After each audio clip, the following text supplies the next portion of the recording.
합격 해커스. 자, 행정법 오늘 시험 보시느라 수고 많으셨고요. 아까 2시에 그 라이브로 총평 어느 정도 전달 드렸는데 그래도 혹시 놓치신 분들 위해서 제가 잠깐 간단히 짚고 좀 넘어가려고 해요.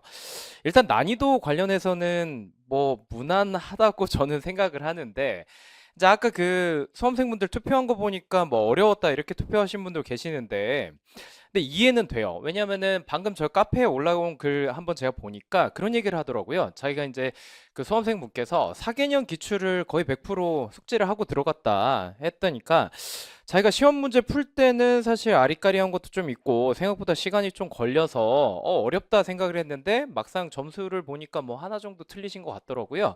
그러니까 그 평가가 딱 정확한 것 같아요. 지엽적인 선지가 분명히 출제는 됐거든요. 그리고 군데군데 섞여 있긴 한데 그래서 만약에 지금 우리 80개 선지잖아요. 80개 선지 하나하나를 OX 문제로 보고 자기가 하나하나 이제 풀겠다라고 마음먹으면 이제 모르는 선지가 좀 있었을 수 있는데 사지선다 중에 하나를 골라서 이제 맞추는 관점에서 본다면 지엽적인 선지가 정답을 골라내는 데 있어서는 그렇게 뭐 큰 역할을 안 했어요. 예를 들면 지금 답이 1번인 문제들이 좀 있단 말이죠. 그런 문제들 같은 경우는 좀 보면 지금 대충 봐도 5번, 8번, 9번 이런 것들 눈에 띄는데 2, 3, 4번 중에 좀 지엽적인 게 섞여 있어도 생소한 게 좀 있었어도 어차피 1번 빈출선지 보고 답 골라내는 데는 지장이 없었거든요. 이런 식으로 구성된 좀 문제가 많았다라는 거예요. 그래서 모르는 거 제끼는 연습만 잘 하셨어도 결과적으로는 점수가 잘 나오지 않았을까 싶습니다.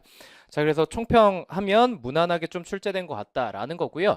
굳이 자기가 틀린 지엽적인 선지 모아다가 예를 들면 이따 보겠지만 행정기본법 뭐 시행령도 출제되고 했지만 그런 것까지 범위를 늘릴 필요가 전혀 없어요. 자기가 만약에 4개년 기출문제 정도 풀러서 이번 시험 잘 나왔다면 뭐 굳이 시간이 있으시다면 한 7개년 정도로 살짝 확장하는 거는 뭐 괜찮은데 갑자기 뭐 한 10개년, 15개년으로 공부 범위를 늘린다거나 아니면 갑자기 뭐 다른 개별법 같은 거 지역적으로 더 숙지한다거나 이러실 필요는 전혀 없을 것 같습니다. 자, 그리고 최신 판례나 뭐 개인정보보호법 이런 것들은 뭐 최근 한 3개년을 비춰보면은 한번 검토를 해보면 약간 계륵 비슷하게 출제되는데 그런 기조는 여전히 유지가 됐고요. 그렇기 때문에 그런 것들은 막판에 올라오는 특강 그런 거 한두 시간 정도로 제가 정리해 드렸잖아요. 딱 그 정도 비중만 할애해서 계속 공부해 나가시면 되겠습니다. 그래서 잘 보셨든 못 보셨든 지금까지 공부했던 거를 갑자기 방향을 틀 필요는 없다. 공부량을 늘리기보다는 오히려 공부량을 더 시간이 없다면 제한을 해서 그걸 회독수를 더 늘릴 필요가 있을 것 같습니다. 총평은 제가 학원 쪽에 전달을 했기 때문에 이미 이제 배포가 됐을 것 같고요. 그리고 혹시 시간 없으신 분들은 제 네이버 카페에 제가 아침에 간단한 해설 다 올렸거든요. 해설은 여러분들이 아마 조금 풀기 곤란했었던 지엽적인 선지들 위주로 제가 해설 좀 간략히 했으니까 그런 거 보시면서 시간 세이브 하시면 될 것 같아요. 좀 구체적으로 이제 해설 하나하나 해볼게요. 자, 1번 보시면 쭉 읽어보면 결국에는 같은 주제에 대해서 얘기를 하고 있잖아요. 그럼 이런 것들은 하나하나 선지를 보면서 내가 예전에 이 표현을 어디서 봤더라 하면서 그걸 논리적으로 풀 필요가 없고 전체적인 체계를 떠올리셔야 돼요. 그러니까 무슨 얘기냐면 이게 우리 기본서 쪽 가시면 좀 앞부분에 기간의 계산 파트에 이 내용이 1번에서 4번 선지가 한 번에 정리가 돼 있거든요. 정리가 돼 있으면 자 전체적인 내용을 떠올린 다음에 원칙이 뭐고 예외가 뭐고 그 다음에 법령 시행 관련해서 또 별도의 논점이 하나 더 있었잖아요. 그래서 구조를 보면 원칙이 있고 예외가 있고 그 다음에 3번의 별도 논점으로 법령의 시행 관련된 게 있고 이렇게 정리가 돼 있단 말이에요.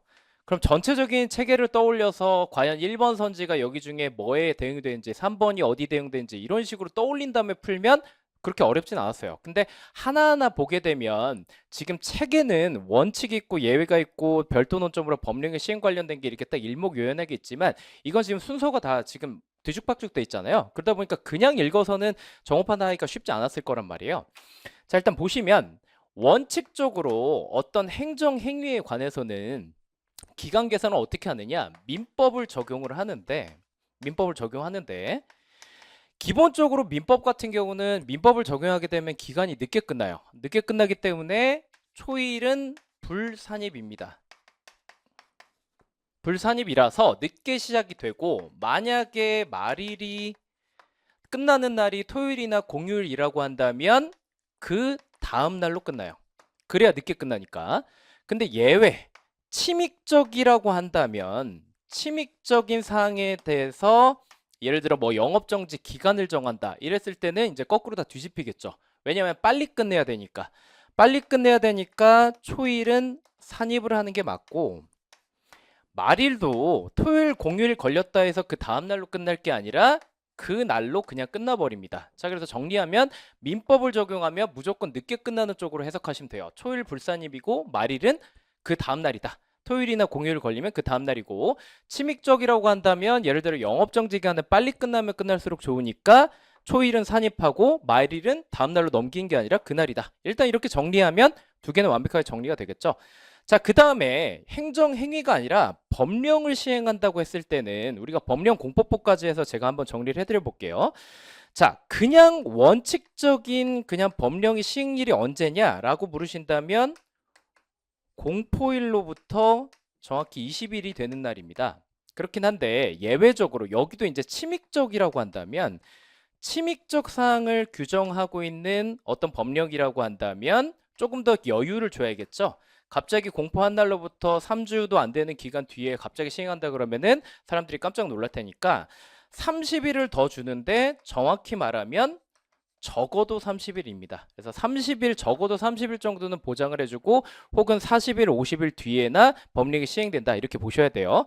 자, 그렇다고 한다면 이때도 공포일로부터 20일을 계산하고 이때 적어도 30일을 계산할 때 초일을 넣을 거냐 말 거냐, 넣을 거냐 말 거냐, 말일이 만약에 토요일 공휴일이라고 한다면 그날 끝나는 걸로 할 거냐, 그 다음날 끝난 걸로 할 거냐, 이런 문제가 발생하는데, 이때는 초일 같은 경우는 민법을 들고 오시면 돼요. 민법에서 끌어오는 거고, 말일 같은 경우는 이 부분 침익적 행정행위 기간을 정할 때 우리가 이 말일, 그날로 끝난댔죠? 이걸 들고 오시면 됩니다. 그래서 정리하면 초일 불산입 부분 같은 경우는 우리가 법령의 시행, 민법 법령의 시행에 있어서 초일 같은 경우는 위에 이제 원칙을 들고 오시면 되고, 만약에 이제 끝나는 날이라 그러면 이거를 침익적 행정행위 이 기간 여기서 갖고 오시면 됩니다. 자, 이렇게 정리해놓고 한번 풀어볼게요. 1번 보시면 행정에 관한 기간의 계산에 관하여는 행정기본법 또는 다른 법령에 특별한 규정 없으면 민법을 준용한다고 되어 있습니다. 이게 우리 원칙이죠. 이 부분. 이게 이제 1번이 되는 거고, 2번 보시면 일단 2, 3번 넘어가시고 4번 보시면 어떤 처분이 국민의 권익을 제한하거나 의무를 부과한다고 되어 있잖아요. 그렇다고 한다면 이때는 이 얘기를 하는 거겠죠. 4번. 자, 이렇게 놓고 봤을 때 1번 같은 경우는 민법을 준용한다 했으니까 맞는 얘기고, 그렇다고 한다면 초일 불산임, 말일은 그냥 그 다음날 끝난다 이렇게 보시면 되고, 4번 보시면 침익적이니까 초일 산입으로 하니까 맞는 얘기가 되겠죠. 자, 그리고 2번, 3번 보시면 지금 2번 같은 경우는 법령 등을 공포한 날부터 일정 기간이 경과한 날부터 시행하랬으니까 기간 말일 같은 경우는 여기서 끌어온댔잖아요. 기간 말일 같은 경우 여기서 끝나오니까 그냥 그날 끝난다 이렇게 보시면 되는 거고, 3번 보시면 공포한 날부터 일정한 기간 경과할 때 그 첫날 같은 경우는 초일 불산입, 민법에서 가져온댔죠. 민법에서 이걸 가져온다고 했으니까 이것도 민법에서 가져온다고 했으니까 초일 불산입이 맞겠죠. 그래서 3번 선지가 틀리게 되는 겁니다. 자, 2번 같은 경우는 2번에 1번 같은 경우는 여러분들 이제 행정기본법 보시면 행정절차법이죠. 절차법 보시면 여러분들 판단할 수 있는 문제고, 2번 같은 경우는 여기서 중요한 건 이제 이유제시의 구체성 관련된 문제인데, 이유제시 같은 경우는 원칙적으로 구체적으로 하는 게 맞는데 거부 처분 같은 경우에는 처음에 신청을 하는 단계에서부터 법령을 이미 검토를 하고 민원인이 신청을 할 거 아니에요. 그러니까 자기가 거부를 당한다 하더라도 대충 그 법조문 어떤 거부 사유에 해당됐기 때문에 내가 지금 신청에 따른 처분이 아니라 거부당한지를 이미 알고 있단 말이에요. 그렇기 때문에 밑에도 두 번째 줄 보시면 구체적 조항 및 내용까지 명시를 안 해도 여러 가지 상당한 이유를 제시한 경우에는 이유 제시를 구체적 조항까지 내용까지 명시 안 했더라도 이유 제시 구체성은 갖춘 것으로 본다 이런 얘기입니다. 그래서 신청하는 단계에서 자기가 이미 안단 말이에요. 예를 들어 3조 1항을 다 검토했다, 2항 3항을 다 검토했다라고 한다면 여기에 따른 인용에 따른 처분이 이런 경우에 나올 수도 있는데 이런 경우에는 거부 처분이 나올 수 있다. 그 가능성을 다 염두에 두고 본인이 처음부터 신청을 하기 때문에 거부를 당해도 이 조항을 알려주지 않아도 이유제시 구체성 갖춘 것으로 본다. 이런 얘기입니다. 3번 같은 경우는 그 행정절차법 법 적용이 자체가 배제가 되느냐 지금 이런 얘기인데 우리 9호에 보시면 외국인 공무원에 관한 사항으로서 성질상 적용이 현저히 곤란하다고 하면 법 적용이 배제가 되지만 그렇지 않다고 한다면 법이 적용되잖아요. 근데 여기서 중요한 건 외국인 공무원에 관한 사항이라고 해서 무조건 배제가 아니라 성질상 행정절차법 적용이 곤란해야 돼요. 그 부분에 대해서 대법원이 굉장히 좁게 해석을 하기 때문에 결론적으로는 행정절차법이 적용이 됩니다. 자, 그래서 공무원 외국인 관련된 건 전부 다 9호라는 예외 사유가 있음에도 불구하고 전부 다 행정절차법이 적용된다고 보시면 되는 거고요. 유일한 예외가 직위 해제죠. 그리고 군인판 직위 해제가 장교 보직 해임이 있었습니다. 자, 보시면은 직위 해제나 그런 방금 말씀드린 장교 보직 해임 이런 사례가 아니기 때문에 행정절차법이 적용된다고 봐야 되는 거고 의견 제출 기회를 부여하지 않았다고 했으니까 위법한 게 되는 거겠죠. 그래서 3번이 틀린 선지가 되는 거고요. 자, 4번 내려가시면 자, 이거는 조금 뭐랄까 출제가 아쉽긴 한데 이거는 그 기속력, 기판력의 개념을 명확히 구분하고 있는 수험생 입장에서는 약간 의아했을 거예요. 이 부분이 기속력으로 용어가 대체됐어야 완벽하게 맞는 설명이 아닐까 그런 의문을 가지신 분들이 계시다면 그 맞는 생각입니다. 2015년도 이전까지는 우리 대법원 판례가 기속력과 기판력을 개념을 혼용을 많이 했거든요. 그래서 기속력이 들어갈 자리에 기판력이라 표현하기도 하고 기판력이 들어갈 자리에 기속력이라고 표현도 했거든요. 그렇기 때문에 옛날 판례를 기준으로 이런 식으로 출제가 되면 가끔은 이렇게 조금 의아한 용어 선정이 있긴 해요. 근데 그런 걸 우리가 조금 선회한다고 한다면 일단 이 자리에 기속력을 넣는다면 여러분들이 배운 거랑 이제 완벽히 맞아 떨어지겠죠. 3번이 워낙 확실하게 틀린 선지였기 때문에 4번에서 약간 용어의 미스가 있긴 했지만 옛날 판례 기준으로 출제했다. 이 정도 생각하고 그냥 넘어가면 되겠습니다. 자, 3번 같은 경우도 이제 3번 선지가 조금 지엽적이긴 했는데 4개년 기출에 한번 출제가 되긴 했었죠. 근데 그거 몰라도 정답 골라내는데 크게 지장은 없었습니다.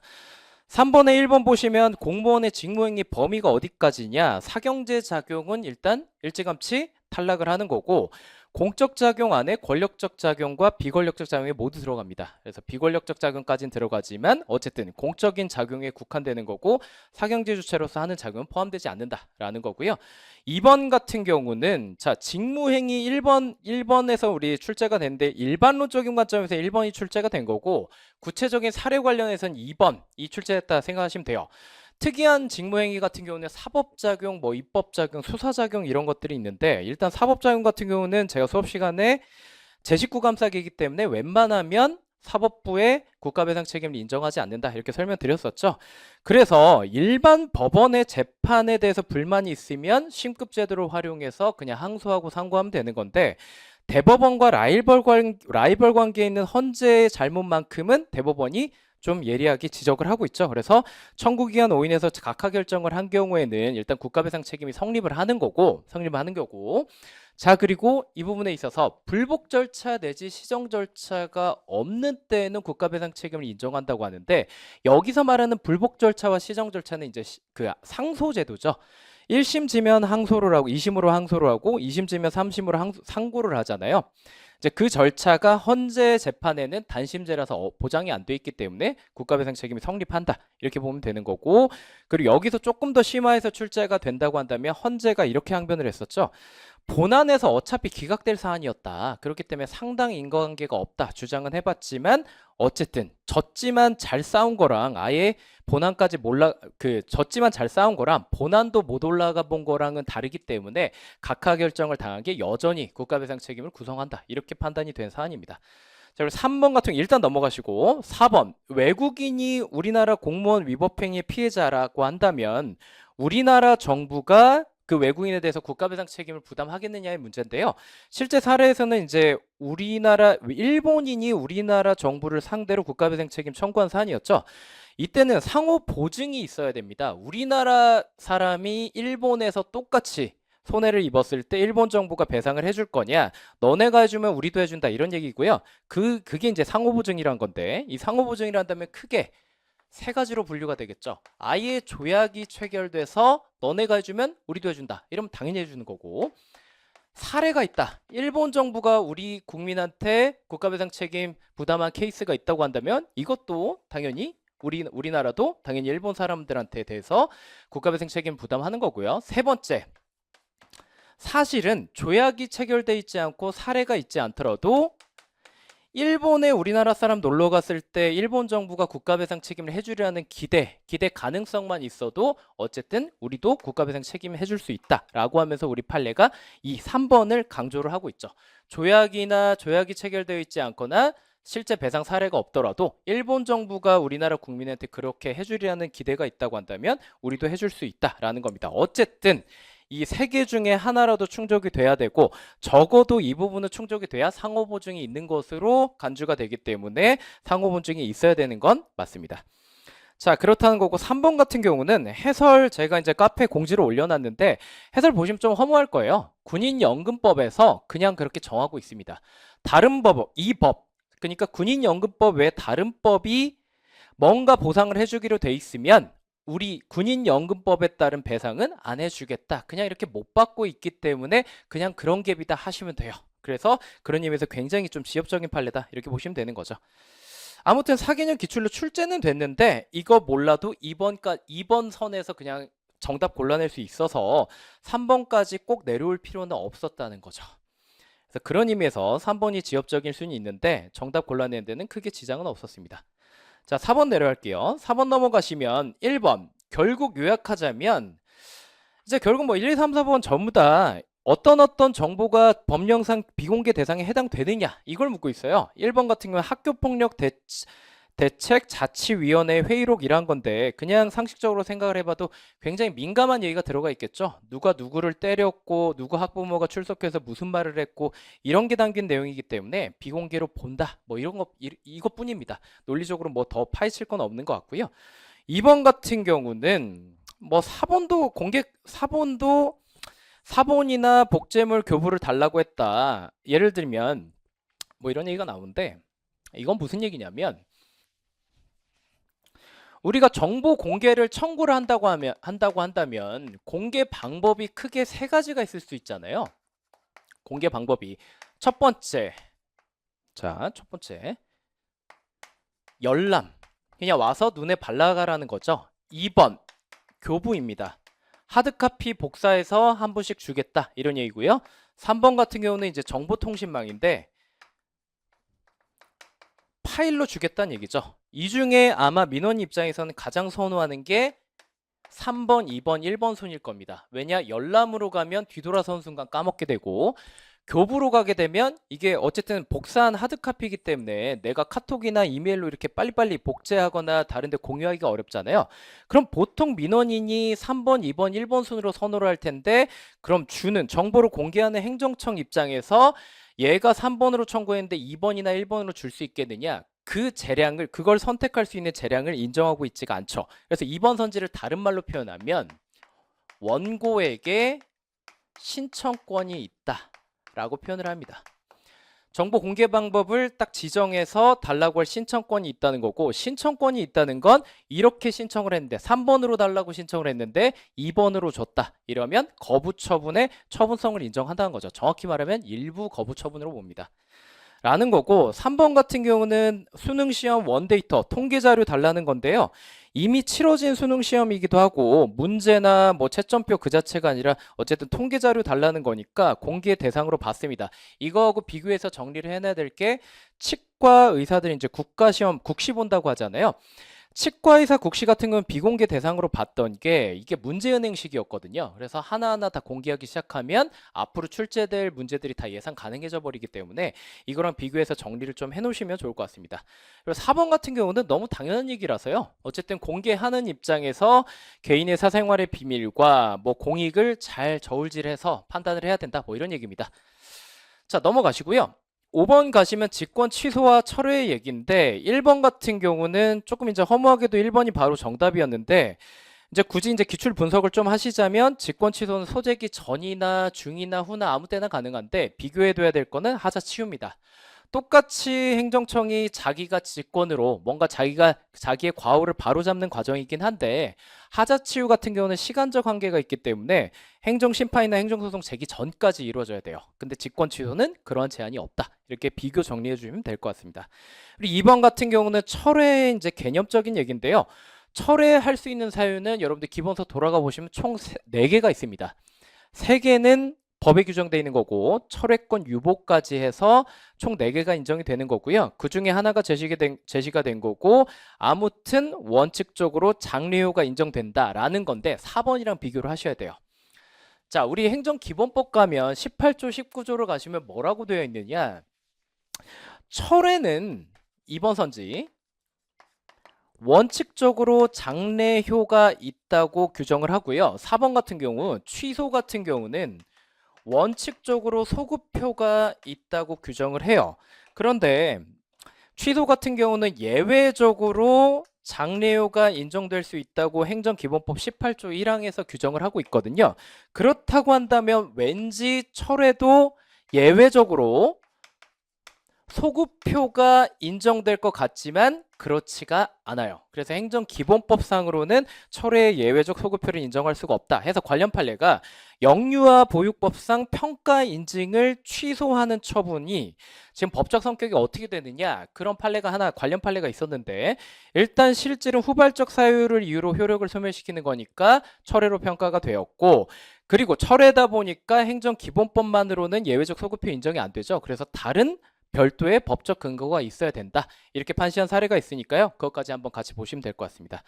다 빈출 주제입니다. 3번 넘어가시면 제도기간 경과했으면 불가쟁력이 발생을 하죠. 근데 불가쟁력이랑 불가변력이랑 항상 여러분들 구분하셔야 되는 게 불가쟁력은 국민을 구속을 하고 국민이 이제 이걸 들고 취소소송 못 가게 하는 절차법적 효력을 말하는 거고, 불가변력 같은 경우는 행정청이 스스로가 내린 행정행위를 번복할 수 없게 만드는 힘입니다. 그래서 누구를 구속하는지에 대해서 좀 차이가 있기 때문에 그 점에 주목해서 지금 3번 선지가 출제됐다고 봐야겠죠. 그래서 불가쟁력이 발생했으면 원고는, 국민은 원고로서 취소소송 못 가는 건 맞지만 행정청은 여전히 직권으로 처분을 취소할 수 있다.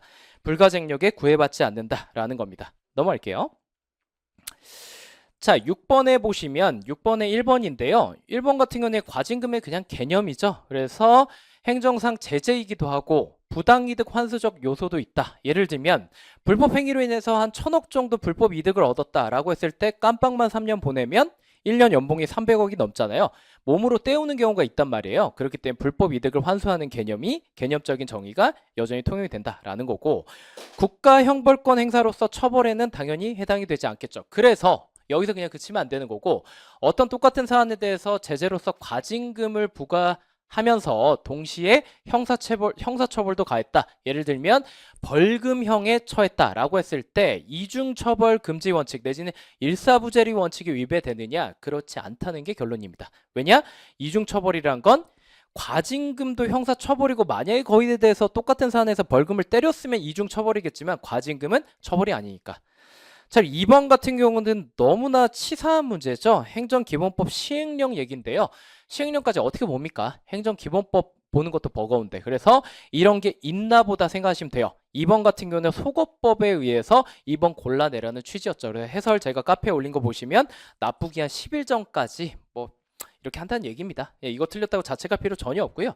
3번 같은 경우도 이번 동형 모의고사 때 2번이나 전적으로 출제를 했었죠. 그리고 워낙 많이 나온 얘기기도 하고, A 행위, B 행위, C 행위가 있을 때 각각 적발되면 얘는 과징금 2,000짜리, 얘도 2,000짜리, 얘 1,500짜리라고 해봅시다. 그럼 원래는 총 합쳐서 5,500 과징금을 때려야 돼요. 그런데 문제는 법에 한 번에 때릴 수 있는 과징금의 한도를 5,000으로 정했다는 거죠. 그렇다고 한다면 얘 때리고 얘까지 때리려고 했을 때 5,500으로서 5,000을 넘겨버리기 때문에 얘는 500이 한도에 걸려서 날아간다는 거예요. 그러다 보니까 행정청이 뭘 하고 싶어지느냐, 이걸 살포시 킵해놨다가 2회차 때 따로 때리고 싶어진다는 거예요. 그렇게 돼버리면 1회차 한 번에 때릴 수 있는 한도가 5,000이었으니까 여기 2회차 때 나눠서 때리면 여기에 별도로 5,000이라는 한도가 적용될 거 아니에요. 그러다 보니까 이 1,500이 500이 안 날아가고 1,500이 온전히 인정될 수 있다는 거죠. 근데 이건 누가 봐도 법에 정해진 한도를 탈법하려는 행위니까 이렇게 따로 때리는 건, 나중에 뭐 하나 킵해놨다 따로 때리는 건 대법원이 허용을 안 하죠. 만약에 이렇게 하려고 시도를 한다면 여기다가, 여기 원래 같이 때리면 얼마였죠? 1,000이었잖아요. 여기다가 1,000만 원이라는 한도, 같이 때렸다면 적용됐을 이 한도를 여기다 그대로 적용해서 500을 날려버립니다.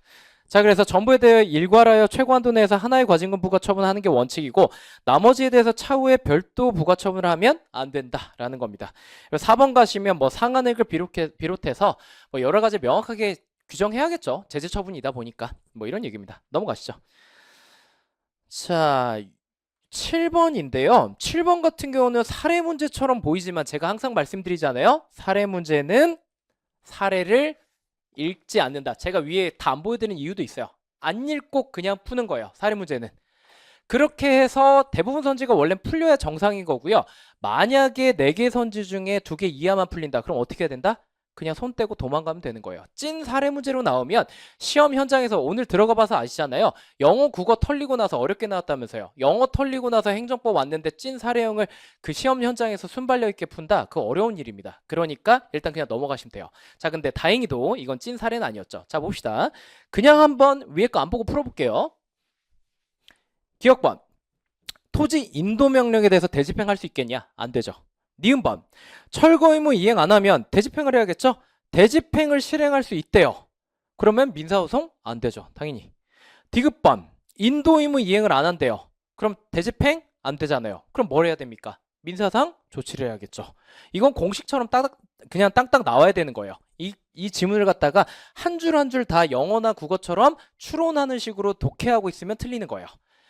자, 그래서 머릿속에 있는 개념 체계를 그대로 갖고 와서 우리 1번 문제에서도 마찬가지였죠. 내 머릿속에 대체성이 있으면, 공법상 힘으로서 대체성이 있으면 대집행하는 거고, 보충적으로만 민사상 조치 가능하고, 대체성 없다 하면은 민사상 조치 간거하고, 이게 머릿속에 있는 상태에서 그냥 기억, 니은, 디귿 푸는 겁니다. 위에 발문 읽지도 않고요. 자, 그럼 리을번 봅시다. 갑이 누군진 모르겠지만 적법한 행정 대집행 방해한대요. 그럼 경찰 불러야죠. 왜냐? 공무집행 방해니까. 자, 이 선지는 너무 당연한 거고, 자, 이 선지는 사실은 엄밀히 말하면 어디에서 나왔느냐, 어디에서 나온 표현이냐, 정확히 말하면 이거죠, 이거. 지금 불이행되고 있는 주된 의무가 철거 의무예요. 근데 부수적으로 그 철거 의무자가 이 안에 들어가서 무단 점유를 하고 있다 그러면 부수적 의무로서 우리가 인도를 이행시켜야 되잖아요. 이때 이 주된 의무 철거를 위한 대집행 권한만으로 얘까지 한 번에 이행시킬 수 있겠느냐 할 때 이 리을번 문장이 등장하긴 했었거든요. 그래서 지금 우리가 전제하고 있는 사안이랑 살짝 다르긴 해요. 왜냐? 위에 발문 읽어보면 인도와 건물의 철거 및 퇴거를 이미 명했으니까 철거가 뭐 인도 의무에 대해서 더 주된 의무다 이렇게 말하기는 좀 어렵거든요. 둘이 그냥 대등하게 병렬적으로 지금 의무 불이행되고 있는 게 병존하고 있다 이렇게 봐야 되는 상황이라서 정확히 말하면 그 판례에 있던 걸 바로 갖고 오긴 좀 애매하긴 한데 뭐 안 되는 건 아니죠. 생각을 해보세요. 적법하게 대집행, 공무집행을 하는데 방해를 해요. 위력을 행사해서 온몸을 던져서 실력을 행사해서 방해한다고 한다면 당연히 경찰 불러야죠. 거기서 여러분들이 만약에 공무원 발령받았는데 거기서 여러분들이 힘쓰면서 그 사람이랑 맞짱 뜰 이유는 없는 거잖아요. 그래서 그런 의미에서 리을도 여전히 적용 가능하다. 근데 이거 읽으면서 뭔가 사안이 미묘하게 다른 거 아닌가 이런 생각이 드셨다면 공부 많이 하신 거예요. 여러분 생각한 게 맞습니다. 어쨌든 디귿번만 분명하게 틀렸으니까 정답은 기역, 니은, 리을이 되는 거겠죠. 자, 그래서 여기서 보셨다시피 사례 문제가 두 문제나 나오긴 했죠. 근데 뒤에서도 또 그 사례 문제 한 번 더 볼 거긴 할 거거든요. 위에 발문 때문에 심리적인 압박 때문에 이걸 완벽히 분석하고 밑에 내려간다는 압박감 때문에 위에서 가불병 어쩌고 하면서 그림 그리고 뭐 분석하느라 시험장에서 멘붕 오셨던 분들 많으실 텐데 그렇게 할 필요가 전혀 없다는 겁니다. 대부분의 사례형 문제는요. 자, 8번 신뢰보호 원칙. 자, 키워드 갖고 볼까요? 1번도 다 읽는 게 아니죠. 일단 이렇게 5줄, 6줄이 제시가 되면 다 읽는 게 아니고 대충 대각선 읽기 해보는 거예요. 그러면 우리 이제 먼저 우리 머릿속에 저장되어 있는 키워드, 눈에 익은 키워드가 분명히 있을 거거든요. 세 번째 줄 보시면 민원 예비심사죠. 예비심사에 불과하기 때문에 공적 견해 표명 아니다. 그냥 이렇게 하고 넘어가는 거예요. 자, 이거하고 비슷한 맥락이 3번인데요. 국회에서 일정한 법률 안을 심의하거나 의결한 적이 있대요. 근데 아직 확정이 안 됐대요. 자, 이거 우리가 알고 있는 판례 사안하고 대단히 비슷한 게 뭐죠? 입법 예고만으로는 지금 공적 견해 표명이 되지 않는다. 그거랑 똑같은 맥락이에요. 법률이 실제 확정되지 않고 그 전에 여당 야당 막 맨날 싸우고 막 협상하고 날치기 하고 난리가 나잖아요. 나중에 확정되기 전까지는 어떻게 될지 알 수가 없는 거예요. 그래서 입법 예고 단계나 똑같은 표현이겠죠. 그것이 법률로 확정되지 않은 단계다. 그 똑같은 얘기니까 아직 공적 견해 표명으로까지는 우리가 볼 수 없다. 이런 얘기입니다. 자, 2번 같은 경우는 그냥 한번 읽어보시죠. 읽어보시고 약속을 분명히 했대요. 뭐 완충 녹지 지정 해제하고 환매하겠다는 약속을 했는데 그걸 어기고 신청 거부했대요. 그래서 신뢰보호 원칙 위반으로 본 케이스입니다.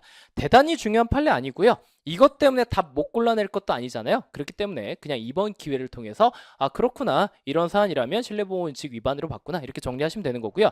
4번도 명확하죠. 헌재 위헌 결정. 헌법재판소는 행정청이 아니잖아요. 공적 견해 표명이라고 한다면 행정청의 공적 견해 표명을 말하는 거기 때문에 헌재 위헌 결정은 공적 견해 표명이 안 된다. 그냥 이렇게 간단히 정리하시면 돼요. 자, 하고 그다음 넘어갑니다. 넘어가면 9번인데요. 자, 9번 넘어가시면 1번. 자, 1번도 너무 허무하게 정답이 1번으로 그냥 특정이 되죠.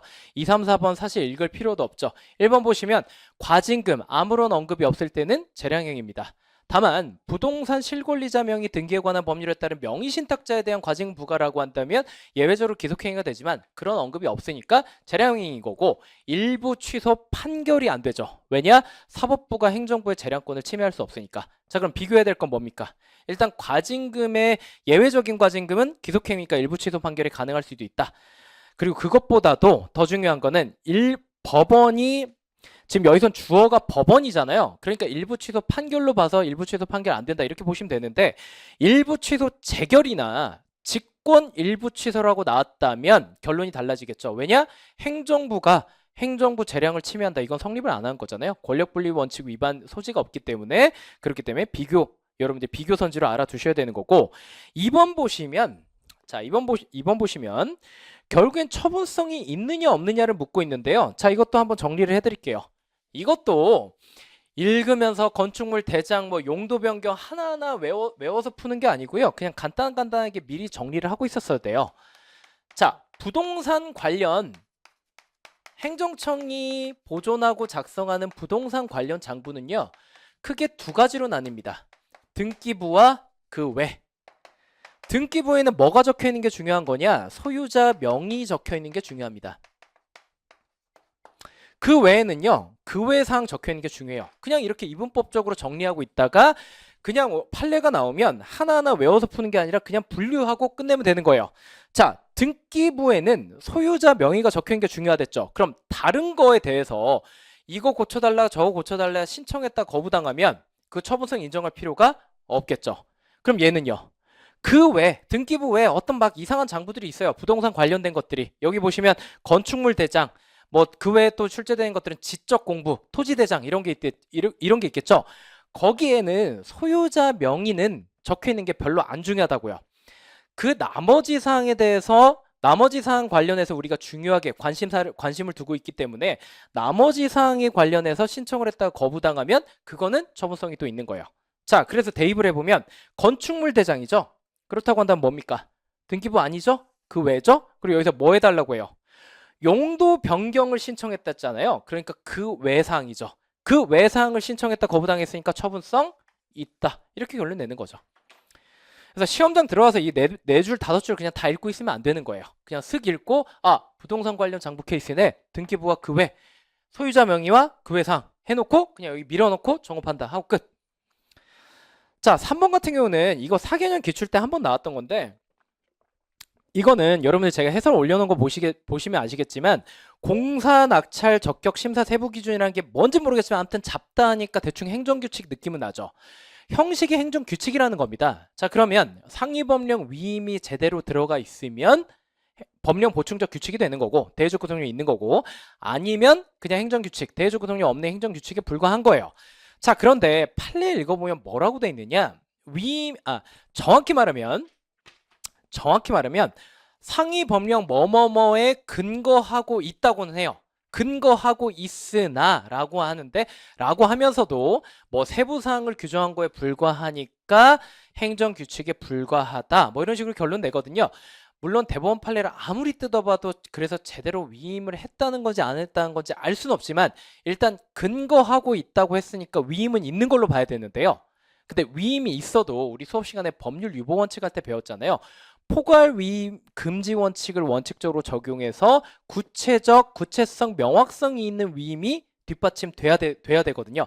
그래야 이게 유효한 위임이라고 할 수 있는데 아마 그 판례 사안에선 정황상 제대로 된 위임이 없지 않았나 싶어요. 그러니까 그런 결론이 나왔겠죠. 그래서 이 공사 낙찰 적격 심사 세부 기준의 법적 성질에 대해서 행정 규칙이냐 아니냐 묻는 건 좀 지엽적이긴 한데 어쨌든 최근 4개년 이내에 기출되기도 했고 그 판례상으로는 의미가 좀 모호하긴 하지만 어쨌든 정황상 명확한 구체적인 위임은 없는 걸로 해석이 되니까 그 정도로 알아두시고 행정규칙이다 암기하시면 됩니다. 더 중요한 건요. 제가 해설 밑에 한 문단 더 아래에서 써놨지만 이 공사 낙찰 적격 심사 세부 기준에 근거한 감점 조치예요. 감점 조치는 행정규칙에 근거하곤 있지만 처분성이 있을 수도 있고 뭐 없을 수도 있겠죠. 정확히 말하면 뭐에 근거했는지는 그렇게 크게 중요한 건 아니고 결과적으로 국민의 권리 의무에 직접 규율을 하고 있느냐 국민의 권리 의무에 직접 영향을 미치냐 가지고 따져야 되는데 그 사안에서는 구체적인 영향을 미치지 않는다고 봐서 행정 처분으로서의 성질이 부정이 되었습니다. 그것까지 한번 알아두시고요. 자, 4번 내려가시면 식품 적개법 일반 음식점인데요. 밥집, 술집 같은 경우는 수리를 요하지 않는 신고입니다. 그러겠죠. 그렇게 깐깐하게 실체적 심사를 할 이유가 없는 거잖아요. 그래서 형식적 요건만 충족하면 되는데 그 형식적 요건이라고 한다면 뭐 구비서를 잘 갖췄고 그 다음에 그 안에 기재사항 잘 들어가 있고 그 외에도 기타 아주 기본적인 요건을 잘 갖춰야 되는데 여기 보세요. 음식점인데 무허가 건물이래요. 불법 노점상 하겠다는 거잖아요. 이러면 기본적인 사항을 갖추지 않은 걸로 봐서 형식적 요건조차도 충족 못한 걸로 보면 되는 거겠죠. 그렇기 때문에 적법한 신고를 아무리 수리를 요하지 않는 신고를 하더라도 형식적인 요건조차 못 갖췄으니까 적법한 신고가 아니다. 이렇게 보면 되겠죠. 자, 그리고 그 다음 넘어가시면 10번에 1번인데요. 이거는 자, 손실 보상이 대상이 되는 건 되게 포괄적이긴 해요. 경제적인 손실을 입었다면 웬만한 건 다 보상해 주는데 기대이익, 반사적 이익, 그리고 앞으로 미래에 대한 뭐 투자 기회 이런 것들은 여전히 포함이 안 됩니다. 그래서 기대이익 등에 대한 손실은 보상의 대상이 되지 않는다. 해서 맞는 선지가 되는 거고요. 자, 그 다음에 4번, 2번 결국 같은 얘기인데요. 2번 토지보상 관련해서 손실보상 금액에 관련된 불만이 있다. 그러면 보상금 증감 청구 소송으로서 형식적 당사자소송 제기하는 거고 금액 외 나머지 부분에 대해서 불만이 있다 하면 항고소송 제기하면 되는 겁니다. 자, 그래서 보상금 증액 구하는 소송, 즉 당사자소송 제기하면 되는 거고요. 자, 4번이 그 사례가 됩니다. 어떤 보상 항목이 보상 대상에 해당이 되는데 그렇지 않다고 판단했다는 건 결국 무슨 얘기예요? 결국 보상금이 과소평가 되겠죠. 그러니까 보상금 증액 청구를 해야 되는 거고 당연히 원고 자리에는 토지 소유자가 앉아 있는 거고 피고 자리엔 보상의 주체이자 수용의 주체가 되는 사업 시행자가 앉아야 되는 겁니다. 자, 그리고 3번 보시면 집행 부정지 원칙이죠. 비단 토지보상법뿐만 아니라 그냥 우리 행정소송법 전부에 대해서 적용이 되는 건데 거의 유일한 예외라고 한다면 이따 보겠지만 문제 13번에 4번 질서 위반 행위 규제법에 거의 유일한 예외 조항 비슷한 게 있습니다. 뒤에 가서 보실 거예요. 그래서 비교 정리하시고 싶으신 분들은 3번 선지에다가 문제 13번에 4번 적어 놓으시면 되겠습니다. 자, 그래서 4번이 틀린 선지였고요. 넘어가겠습니다. 자, 11번이고 11번에 1번 취소 재결의 형성력 의미죠. 형성력이란 건 어떤 법률 관계를 형성을 시켜요. 그 재결로서 곧바로 형성이 되기 때문에 후속 조치로서 피청구인 행정청의 별도 조치가 필요 없다. 뭐 개념에 관한 얘기였고요. 자, 2번 같은 얘기도 재결이 불복기간 경과로 확정됐다. 불복기간이 경과했으면 불가쟁력이 확정된 거죠. 앞에서 봤었죠. 그러니까 법률상 이익 침해한자 국민이 더 이상 취소 심판을 청구할 수 없다. 뭐 이런 얘기지. 그렇다고 해서 불가쟁력이 발생했다 해서 기판력까지 발생할 리가 전혀 없죠. 애초부터 취소 재결에는 기판력이 인정이 안 되잖아요. 자, 3번 보시면 거부 처분이 취소됐대요. 거부 처분이 재결에서 취소됐다. 그럼 일단 정리합시다. 인용 재결을 인다고 한다면 자, 일단 거부 처분은 지금 우리 지금 사안에서 보다시피 취소 재결을 통해 효력이 날아갈 수도 있고 무효 확인 재결을 통해 날아갈 수도 있고 이거에 대해서 취소 판결이 있을 수도 있고요. 네 번째, 무효 확인 판결도 있을 수 있겠죠. 이렇게 총 4가지를 통해 거부 처분을, 물론 이제 의무이행 심판도 있지만 그건 일단 논외로 할게요. 비슷한 거 4개 정도로 묶어 놓으시면 자, 일단 기속력의 일환으로서 피청구인한테 재처분 의무가 발생하느냐 이 문제하고 재처분 의무를 이행 안 했을 때 간접 강제가 가능하느냐 이걸 다 비교를 해 놓으셔야 돼요. 일단 재처분 의무는 너무 단순해요. 냈다 기속력의 일환으로서 피청구인한테 거부 처분의 효력이 날아갔으니까 그 앞에 있는 신청이 덩그러니 남아있을 거 아니에요. 그 신청에 대해서 재처분을 할 의무는 있습니다. 그런데 그 재처분을 안 했을 때 간접 강제가 인정되겠느냐? 얘는 인정되고요. 얘도 인정되는데요. 얘까지 인정되거든요. 근데 얘만 인정이 안 돼요. 자, 그렇게 봤을 때 일단 조금 오버해서 정리하긴 했는데 지금 이 선지에서 묻고 있는 건 얘잖아요. 거부처분 취소 재결이 확정이 됐으면 재처분이란 걸 해야 되는데 그렇다고 한다면 일단 얘네 냈다 공통된 얘기니까 지금 묶어서 얘기하는 거예요. 우리 선지는 얘 사안을 상정해서 지금 논지를 전개하고 있는데 사실 재처분이면 냈다 인정이 되니까 다 마찬가지 설명입니다. 그래서 다 일반화하셔도 돼요. 얘네 냈다. 재처분이라고 한다면 방금 거부 처분이 아작나고 그 앞에 덩그러니 남겨진 신청에 대해서 뭔가 처분을 하라는 거니까 당연히 원칙적으로는 거부 처분을 반복하면 안 되겠죠. 다만 원칙이 있으면 항상 예외가 있으니까 크게 3가지 정리하시면 됩니다. 1번 그 예전 거부 사유로 내세웠던 것과 기본적 사실관계 동일성이 인정되지 않는 새로운 사유를 내세워서 또다시 거부 처분하는 경우 그게 지금 출제된 거죠. 새로운 사유를 내세워 다시 거부 처분할 수 있는 거죠. 2번 법령이 개정이 된 겁니다. 그래서 재처분을 할 때쯤에 개정된 법률을 보니까 다시 거부 처분을 하라면 하는 거죠. 그리고 절차 위반을 이유로 거부 처분이 취소됐었는데 절차를 보완을 해서 다시 거부 처분을 할 수 있겠느냐? 당연히 되는 거죠. 왜냐하면 4번 내려가 봅시다. 자, 교원소총심사위원회 결정이라고 했지만 결국 재결이잖아요. 특수한 의미의 재결이긴 하죠. 필요적 전취주의로서 교원소총심사위원회라는 행정심판위원회 가서 거기서 결정을 받으면 그러면 재결이 되는 건데 이것도 어쨌든 재결이니까 기속력에 관한 논의는 여전히 적용이 되죠. 그럼 기속력은 거부 처분의 경우에는 재처분을 똑바로 하게 만드는 그 힘을 말하는데 기속력은 그럼 어느 범위에 발생을 하느냐? 판결, 뭐 소송이었다면 판결이겠지만 여기서는 재결 얘기니까 재결의 주문과 이유, 여기서는 위법 사유라고 표현이 됐죠.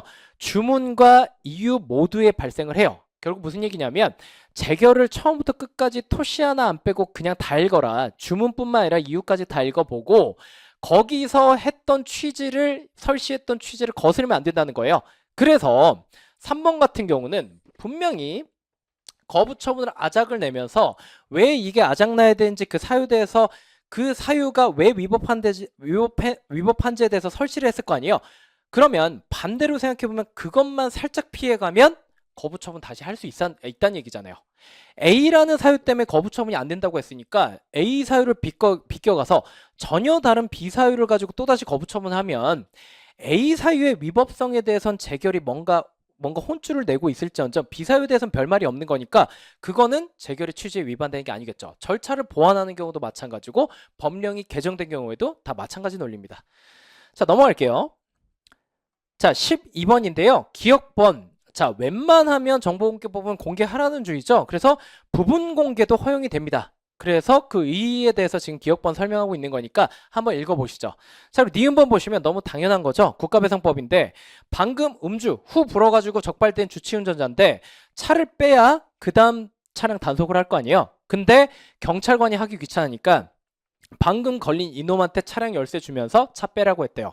근데 얘가 도망가다가 사고 냈대요. 예견된 결과죠. 그러니까 국가배상 책임 인정된다. 자, 디귿번 원고 적격 요건으로서 법률상 이익.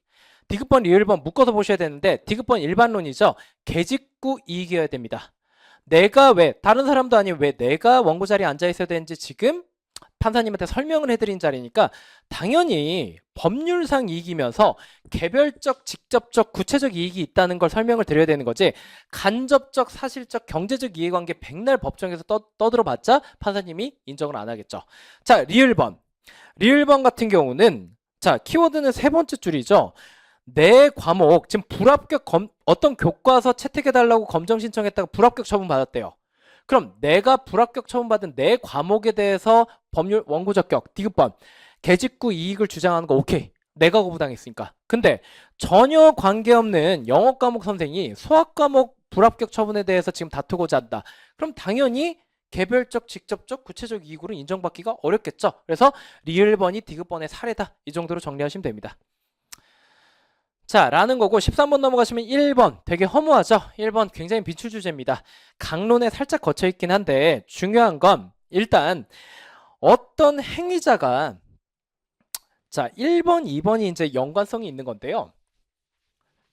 제가 기본 강의 때 뭐라 설명드렸냐면 어떤 카페에서 종업원이 있어요.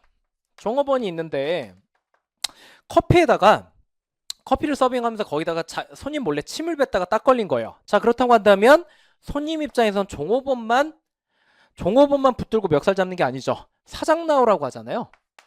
사장도 불려 나와요.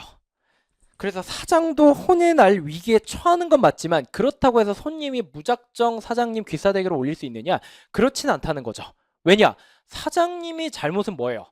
커피에 침 뱉은 행위 그 자체가 아니라 얘를 관리 감독을 똑바로 못한 그 책임이 문제되는 거죠. 그럼 반대로 생각해보면 관리 감독이 제대로 됐으면요. 됐으면 사장님 혼날 이유가 없는 거지. 그래서 사장님도 불려 나온 건 맞지만 관리 감독상의 과실이 있는지 여부를 따로 따져야 된다. 자, 그렇다고 한다면 지금 이 관계는 뭐랑 비슷하냐면 지금 우리 선지에 나와 있는 관계랑 매우 유사하다는 거죠. 여러분들이 이제 6월 달에 만약에 지방직 시험을 보고 지방직 공무원이 되면 우리 사장님 누구죠? 사장님 당연히 그 해당 지자체겠죠. 시장님도 아니고 그 지자체 그 자체죠. 거기서 임명해 줬으니까. 그러면 지방직 공무원이 뭔가 밖에서 엄하짓 하다가 딱 걸렸으면 사장님 나오라고 하겠죠. 그러면 이 지자체도 양벌 규정에서 같이 쌍으로 혼날 수는 있는데 그때 중요한 건 뭐다? 관리 감독상의 과실이 있어야 된다. 근데 강론하시는 분들 하나만 더 알아둡시다. 이 얘기는 지자체가 이렇게 사장님으로서 같이 혼나려면 기관 위임 사무가 아니라 자치사무를 수행하는 범위 내에서 저런 관계가 형성됐어야 돼요. 자, 2번 같은 경우는 이거 조금 지엽적이긴 한데 간단히만 정리합시다. 개인정보보호법 특강 보셨으면 맨 마지막 페이지에 양벌 규정 조문이 있었거든요. 똑같아요. 아, 괜히 지웠네. 자, 다시 죄송합니다. 습관적으로 지워버렸네요. 종업원이 있고 위에 사장님이 있다는 건데 개인정보보호법도 마찬가지예요. 어떤 회사가 밑에 종업원을 고용했는데 개인정보 똑바로 처리 못해서 얘가 형사처벌 받게 생기면 사장님도 같이 혼날 수 있어요. 당연히 관리감독상 과실이 있어야겠죠. 자, 이때 그 범위를 좀 이 종업원 안에 들어올 수 있는 애의 이 종업원 안에 들어오는 애들의 범주를 좀 더 명확히 해보자는 거죠. 라고 한다면 간단히만 정리합시다.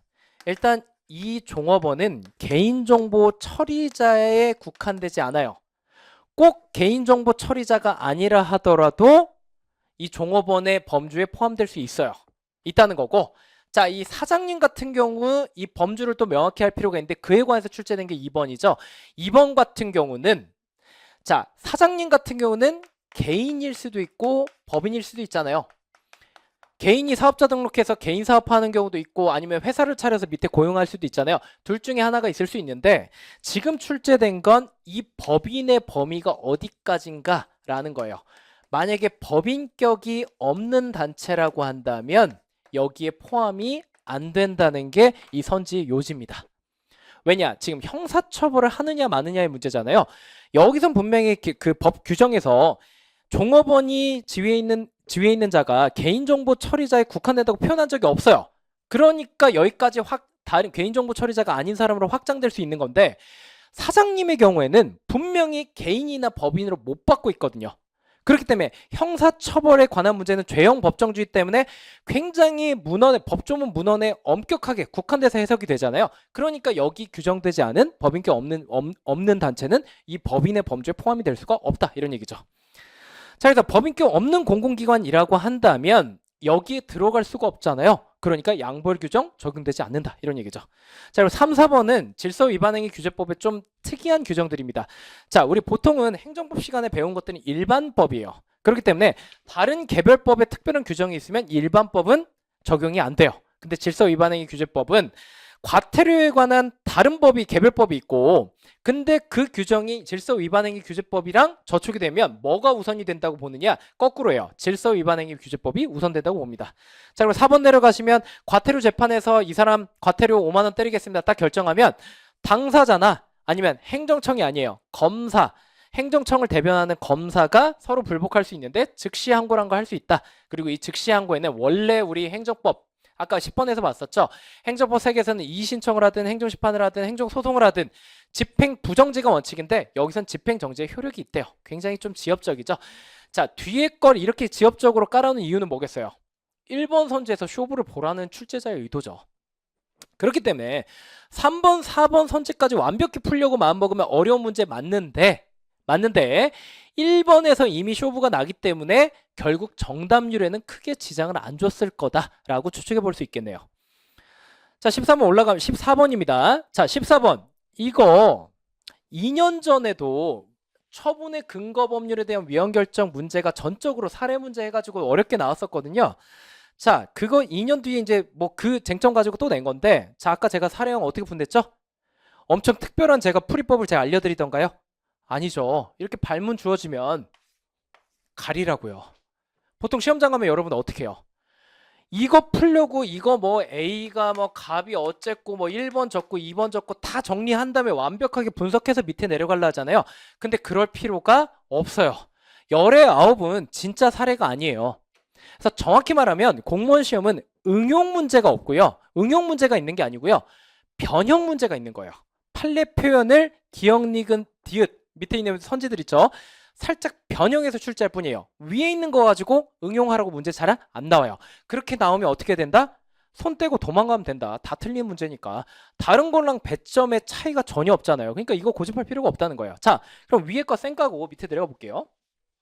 내려봅시다.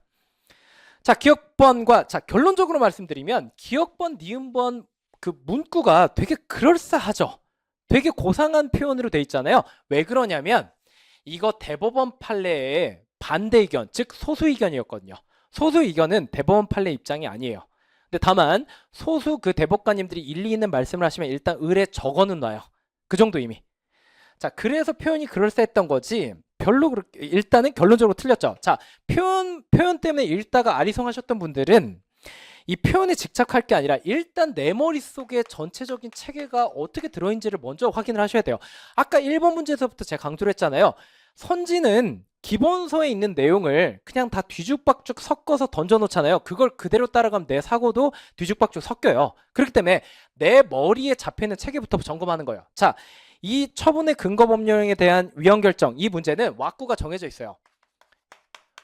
자, 선결정 후 처분인지 선처분 후 결정인지를 먼저 보는 거예요. 자, 그래서 일단 뭐 기본 강의 시간 아니니까 결론만 말씀드릴게요. 선결정 후 처분이면 위헌 결정 났는데 처분한 거니까 정신이 나갔죠. 그러니까 이 처분 그냥 무효입니다. 선처분 1월 1일자로 처분을 내렸는데 2월 1일자로 나중에 위헌 결정이 났대요. 그럼 내가 예상을 못했겠죠. 이때는 취소 사유가 인정될 수 있는데 정확히 말하면 소급표가 인정되는 범위 내에서만 취소 사유가 발생하죠. 그러면 이 취소 사유, 소급표가 인정되는 범위가 어디까지냐? 무조건 빨간 선 하나 그으시면 돼요. 빨간 선 어디다 그으면 되냐면 선처분 기준으로 그냥 지문마다 사안은 다를 거예요. 뭔가 불가쟁력이 언제쯤에 발생한다. 제소기간이 이때쯤 끝난다. 힌트를 줄 거거든요. 그때 그냥 그으시면 돼요. 그어놓고 이 빨간 선 이후 시점에 취소소송을 제기했다 그러면 소급표 발생 X, 즉 취소 사유도 발생 안 함. 완전 적법함. 이렇게 보시면 되는 거고, 빨간 선 왼쪽에 소를 제기했다 그러면 소급표 미침, 즉 취소 소송 제기하면 인용됨. 이렇게 보시면 돼요. 자, 그리고 또 하나 쟁점이 있죠. 우리 시험 문제에서는 이렇게 간단하게 빨간 선만으로 해결되게끔 문제를 출제 안 했고요. 하나만 더. 이 이후에 제기한 놈은 이 처분 있잖아요. 이 처분에 대해서 못 다투는 건 맞아요. 못 다투는 거 맞아요. 근데 이 처분이 금전부가 처분이라고 한다면 이 자체는 이제 적법 유효한데 얘에 기해서 돈을 안 내면 뭐가 진행이 되겠습니까? 체납 처분 절차, 즉 독촉, 압류, 매각, 청산이 진행되겠죠. 그 절차가, 자, 노란 선 이제 그는 겁니다. 노란 선은 어디다 그냐면 위헌 결정 시점에다 그어요. 근데 만약에 여기에 기한, 여기서 파생되는 도감매청이 이 노란선 색 오른쪽 이후에 뭔가 진행되려고 한다. 일단 진행이 안 되는 게 원칙이고 진행이 됐다고 한다면 무효로 봅니다. 자, 그래서 정리하면 일단 선결정 후 처분은 거의 안 나와요. 그냥 무효니까. 선처분 후 결정으로 우리 지문처럼 나오는데 이때 우리가 따져야 되는 건 딱 두 개밖에 없어요. 결론, 왁구가 정해져 있다고요. 빨간 선, 제소기간 도관 때 긁고 왼쪽이냐 오른쪽이냐 따지고, 하나만 더. 도감매청, 집행, 체납처분 이런 얘기 나오면 노란 선 긋고 그 이후에는 다 진행이 안 된다. 진행되면 무효다. 이 결론을 안고 가는 게 중요해요. 자, 디귿번 볼게요. 조대부가 근거가 되었던 법률 규정에 대해서 위헌 결정이 내려졌죠. 내려졌는데 과세처분이 당연무효가 아니래요. 뭐 취소사유 발생할 수도 있고 아닐 수도 있겠죠. 그런데 마지막에 뭐라 합니까? 위헌 결정 노란색 선 이후에 과세처분의 집행을 위한 압류 처분할 수 있냐는 거잖아요. 못한다가 결론이라고요. 자, 그럼 기억 니은번 묶어서 볼게요. 기억번, 과세처분과 압류처분 별개니까 과세처분이 당연무효가 아니면 압류처분 못 다툰다라는 건데, 보세요. 압류처분 못 다툽니까? 아니잖아요. 위헌 결정 위에 진행된 거 다툴 수 있잖아요. 무효니까. 자, 그럼 니은번, 과세처분 근거 규정 직접 적용되지 않고 압류처분 관련 규정이 적용될 뿐이다. 그런데 과세처분 근거 규정에 대한 위헌 결정의 기속력은 이 노란색 선 시점에 위헌 결정이 내려질 거고 기속력이 발생하겠죠. 그거와 유관하기 때문에 도감매청이 진행되면 무효가 되잖아요. 그러니까 기억 니은번은 정확히 이 표현을 숙지하지 않았더라도 큰 틀에서 우리가 왁구를 가지고 있고 결론을 숙지하고 있었더라면 기억 니은번은 큰 틀에서 틀린 얘기죠. 디귿번만 맞는 선지다. 이렇게 보시는 거예요. 자, 그래서 이거는 표현이 되게 그럴싸하죠. 대법관님들이 직접 쓴 소수 의견을 그대로 갖고 왔기 때문에 어려운 거예요. 해설 보시면 제가 그대로 따왔거든요. 그렇기 때문에 되게 표현이 그럴싸했을 거지만 일단 우리 머릿속에 있는 결론이랑은 배치가 되는 설명이다. 이렇게 보시면 돼요. 자, 15번 공포상 계약에 대한 설명인데요. 기억번은 그냥 우리 그 기본법 절차법에 있는 그 규정 그대로죠. 뭐 당연 얘기고 원칙적으로 문서주의이다라는 거고. 니은번, 자, 공법상 계약에 해당되는 거 수험적으로 뭐 딱 두 가지밖에 뭐밖에 없죠. 계약직 전문직 공무원 채용 계약, 그리고 중소기업 정보 어쩌고. 자, 계약직 공무원 채용 계약이니까 공법상 계약 맞네요. 공법상 계약이 맞으면 자, 그 다음 논점은 어떻게 이어가면 되느냐? 보아구랭이 떠올리면 되겠죠. 보아구랭이 떠올려 놓고 보아구랭이 대가리와 꼬리, 즉 체결과 해지 관련된 부분은 처분이 아니다. 보아구랭이 등은요, 처분이 맞다. 이걸 왜 따지죠? 처분이 아니니까 당사자소송으로 다투고 행정 절차 적용 안 된다. 처분이니까 항고소송 적용되고 행정 절차 적용된다. 자, 그래서 해지라고 했으니까 행정 절차 적용이 없다. 이렇게 보시면 되는 거고, 디귿 리을도 묶어두시죠. 둘 다 대표적인 사법상 계약이죠. 공공계약이라고 되어 있지만 사법상 계약입니다. 그러니까 사적 자치 원칙이 정돼서 니들 맘대로, 원칙적으로 니들 맘대로 정해라 라는 겁니다. 자, 그래서 디귿번이 틀렸고 리을번은 맞는 선지가 되겠죠. 넘어갈게요. 자, 16번은 1번인데요. 일단 행정재산에 대한 사용수익 허가 뭡니까? 특허죠. 특허니까 99.9% 재량행위고 재량행위니까 부관을 붙일 수 있고 기간을 붙인 것 자체는 오케이. 그런데 기간에 대해서 뭔가 독립해서 행정소송 제기할 수 있겠느냐? 결론은 명확하죠. 부담이냐 아니냐. 부담이 아니니까 독립적인 행정소송 안 된다. 자, 그리고 2번, 4번 묶어주시고요. 자, 2번, 4번 정리합시다. 2번, 4번 정리합시다. 자, 이것도 2번, 4번 판례를 하나하나 물론 뭐 외우면 너무 좋은데 전체적인 체계를 시험장에서 그냥 한번 떠올려 보셔야 돼요. 자, 부담이 있대요. 그러면 아까 1번에서 설명했다시피 부담이면 독립적인 취소소송 대상이 되죠. 뭔가 마음에 안 들면 이 부담에 따른 소유권 등기 같은 거 소유권 등기 해주지 말고 그냥 이거 취소소송 제기해서 없애면 돼요. 근데 이 바보 같은 놈이 그걸 사법상 행위, 소유권 이전 등기를 이행해버리면 어떻게 된다? 결론?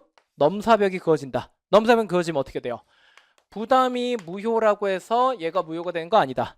얘한테 불가쟁력이 발생했대요. 더 이상 다툴 수 없대. 근데 얘도 다툴 수 없느냐? 다툴 수 있다. 그리고 부담이 위법한 거 내가 몰랐다.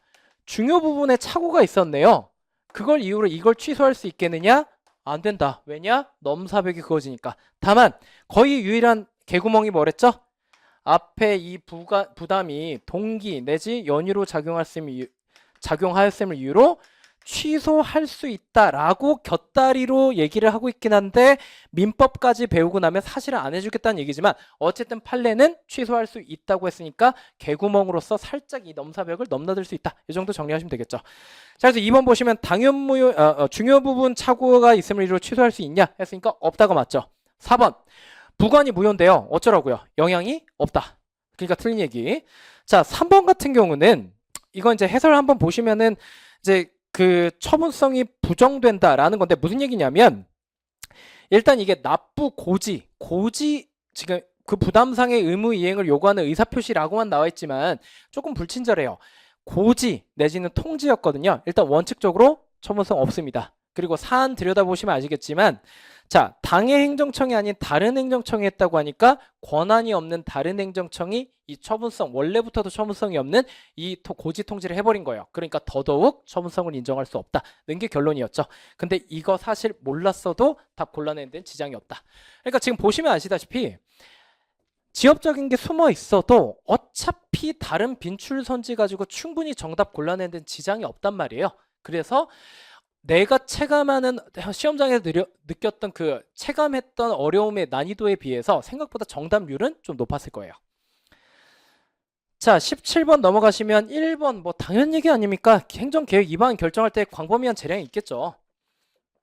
그리고 광범위한 재량이 있으니까 일일이 의견을 다 들어줄 수는 없다 하더라도 즉 신청권은 인정 안 된다 하더라도 여론조사를 통해서 뭉태기로 사익 대 사익, 공익 대 공익, 공익 대 사익 이런 식으로 비교 형량은 잘해야 되는데 잘 못하면 위법할 수 있는 거죠. 자, 그리고 3번 같은 경우도 우리 많이 봤죠. 자, 이거 우리 기본 강의 때 어떤 그림으로 제가 설명을 드렸냐면 벤 다이어그램 가지고 설명을 드렸었죠. 자, 그래서 이건 뭔 얘기냐? 자, 금요일, 토요일, 일요일 가족 여행 계획을 내가 세우고 있는데 우리 아빠랑 나랑 금토는 어디로 할까요? 부산에 가기로 하고 일요일은 경주 가기로 했어요. 근데 우리 집은 실세가 엄마라서 엄마가 갑자기 이 얘기를 딱 듣더니 아이 싫어. 토요일에는 경주 가고 일요일도 경주 갈 거야. 금요일은 니네 마음대로 해. 부산 가자. 이렇게 계획을 바꿔버린 거예요. 자, 그럼 문제가 되는 건 언제죠? 토요일, 일요일은 엄마가 뒤에 세운 후행 계획이랑 충돌을 안 하죠. 근데 이 금요일 부분은요. 한 사람이 동시에 부산에 있으면서 경주에 있을 수는 없으니까 이 부분이 엄마가 세운 계획이랑 기존에 있던 계획이랑 양립할 수가 없죠. 근데 누구 계획대로 결국 여행 가게 될까요? 엄마 말대로 가겠죠. 왜냐? 엄마가 실세니까. 자, 표현 첫 번째 줄. 권한을 가진 행정청이래요. 실세란 얘기죠. 우리 집의 실세인 엄마 이렇게 생각하시면 되고 자, 키워드 또 어디 있느냐? 밑에서 두 번째 줄. 서로 양립할 수가 없다. 라는 건 이 벤 다이어그램에서 이 교집합을 이루는 부분, 이 부분이에요. 자, 결국 누구 계획대로 바뀐다? 엄마 계획대로 바뀌잖아요. 그러니까 변경된다. 자, 그럼 거꾸로 뒤집어 보면 첫 번째 줄에 권한 가진 행정청이 권한 없는 행정청으로 주어지면 어떻게 돼요? 그럼 당연히 안 바뀌겠죠. 자, 그리고 4번 같은 경우는 도시기본계획 뭐였죠? 도시기본계획은 처분성이 없어요. 행정계획은 케바케인데요. 처분성이. 도시기본계획은 당연히 누가 들어도 추상적이잖아요. 처분성 없고, 처분성이 없기 때문에 세 번째 줄부터 직접적인 구속력 없겠죠. 여기서부터 틀린 거고, 구속력도 없기 때문에 계획을 세웠다가 그 안에 내용이 좀 예상보다 좀 변경이 됐대요. 그게 뭐 위법한지를 왜 따져요? 왜냐? 처분도 아니니까. 따질 이유가 처음부터 없는 거죠. 애초부터 처분이 아니고 처분이 아니기 때문에 뭐 조금 바뀐 거 가지고 위법한지를 논할 이유도 전혀 없는 거죠. 자, 그리고 1번 여객 자동차 운송사업 한정면허, 뭐 버스나 택시나 이런 면허들 뭡니까? 특허죠? 그러니까 재량행위. 뭐랑 비교해야 돼요? 우리 수능 끝나고 따는 운전면허, 강학상 허가로서 기속행위. 자, 일단 2번 넘어가시고 3번. 자, 단체 조합 설립 인가로도 나오는데요. 아무튼 뭐 결론적으로는 강학상 인가입니다. 뭐랑 구분하셔야 되느냐? 이거 가끔은 조합 설립 자동차 관리 사업자 단체 조합 설립 인가로 나오기도 하거든요. 조합 설립 인가 단어만 보고 무지성으로 재개발 조합의 조합 설립 인가인가 보다. 특허구나. 이렇게 가버리는 경우도 있단 말이에요. 그런 거 주의하셔야 돼요. 어쨌든 이 인가는 강학상 인가고, 자, 얘랑 이제 똑같은 얘기인데 4번도 지금 강학상 인가잖아요. 근데 우리가 특별히 정리하지 않은 기속행위라고 한다면, 특별히 정리한 기속행위가 아니라고 한다면 대부분 뭐다? 재량행위다. 특별히 정리하는 기속행위 뭐뭐 있어요?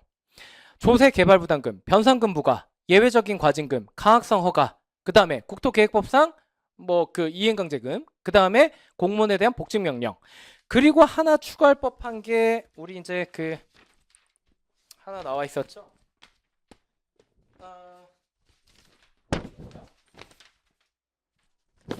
그리고 하나 추가할 법한 게 20번에 1번. 말 나온 김에 정리합시다.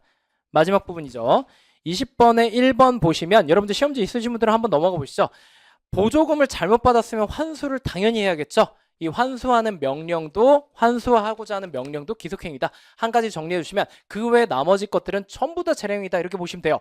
그 안에 포함 안 되는 이런 강학상 인가 같은 것들은 원칙적으로 재량이다. 이렇게 보시면 돼요. 그래서 3번 재량이다. 4번 재량이니까 부관을 붙이는 게 원칙적으로 가능하다. 이렇게 보시면 되는 거고, 자, 2번 같은 경우는 조금 지엽적이긴 했는데 2년 전에도 공교롭게도 난민법 관련해서 지엽적인 선지가 하나 나왔었는데 여기도 또 이제 2년 뒤에 국가직 구급에도 또 난민법 관련된 게 나오긴 했죠. 아무튼 난민 인정을 해줄 거냐 안 해줄 거냐는 뭐랑 비교해 놓으셔야 되냐면 체류 자격 변경 허가, 외국인에 대한, 그 다음에 귀화 허가, 얘네랑 비교해 놓으셔야 돼요. 그 두 가지는 고도의 재량을 가지고 너만 우리나라에 머물 수 있는 독점적 이익을 주는 거니까 특허로서 재량행위였죠. 근데 난민 인정은 왜 지금 기속행위, 강학상 허가 비슷하게 기술하고 있고, 기속행위 요건을 충족하면 무조건 받아줘야 된다. 법에서 정한 제한사유 아니면 거부 못한다. 뭐 이런 식으로 기술하고 있는데 그거 왜 그러느냐? 난민 같은 경우는 국제적인 협정이 체결돼 있거든요.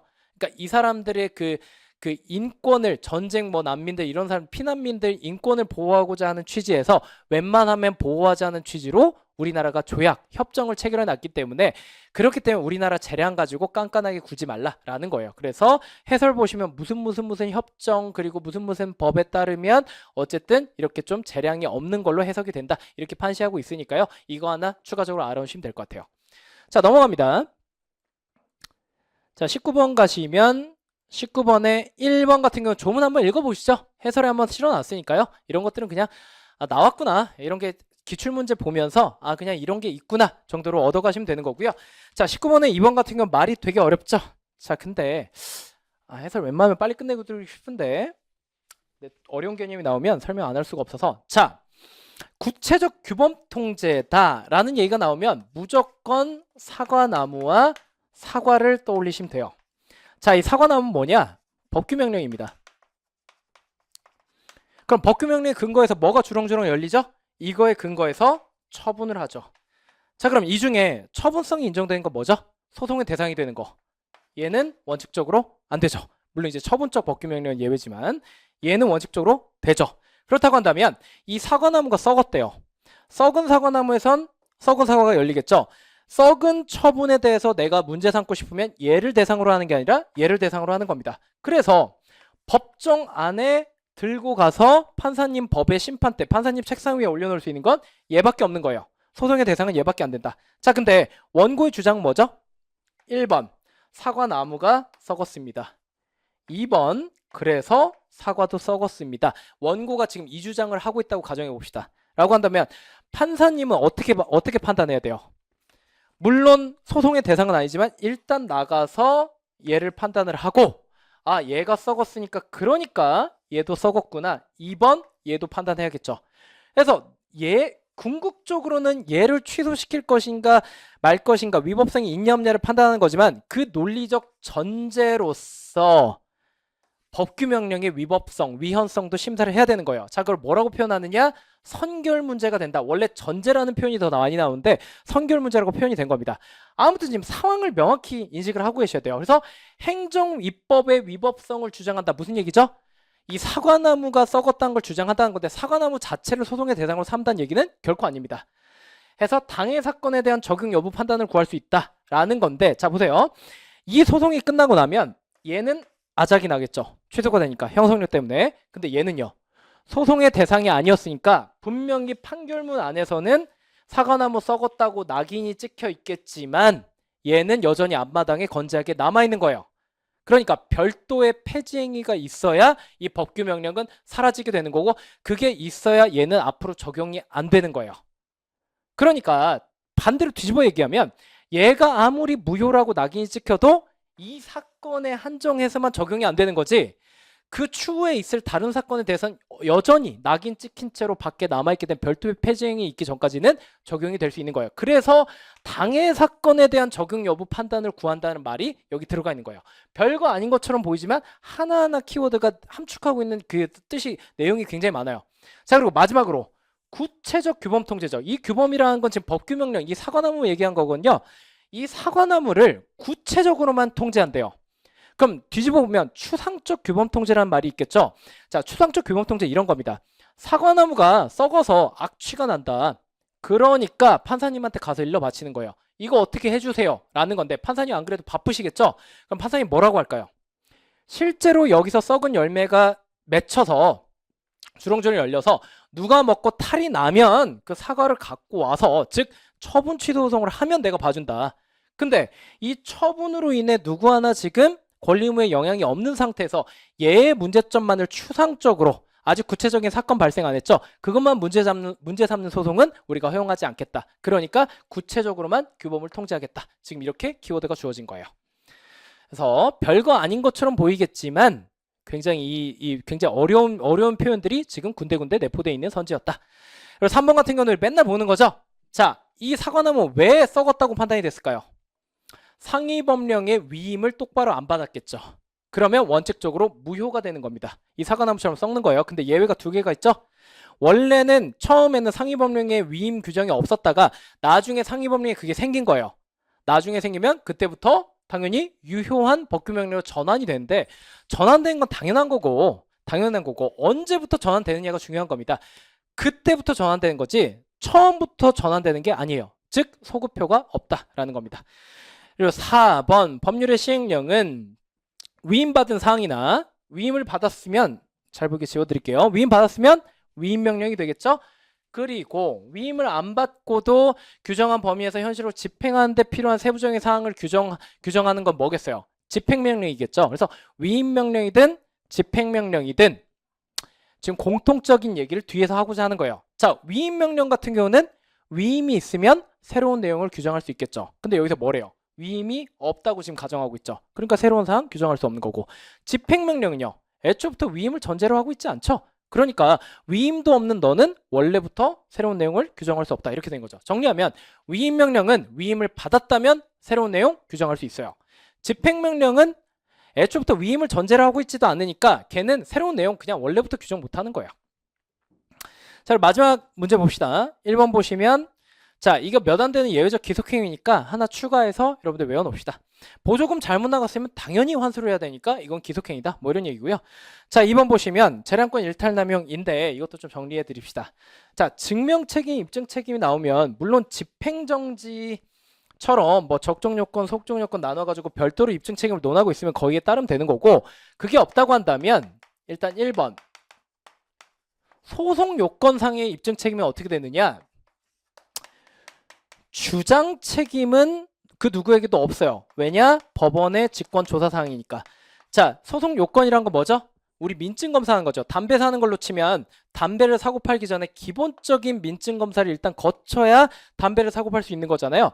민증 검사하는 거니까 우리 편의점 들어가면 우리가 먼저 민증 제시 안 하죠. 나 19세 이상입니다. 주장하지 않잖아요. 똑같아요. 그래서 편의점 알바가 직권으로 조사를 하는 거고. 2번 증명 책임은요. 직권으로 조사를 하면서 알바가 민증 달라면 뭐 어떻게 해요? 우리가 지갑에서 꺼내서 입증은 우리가 하죠.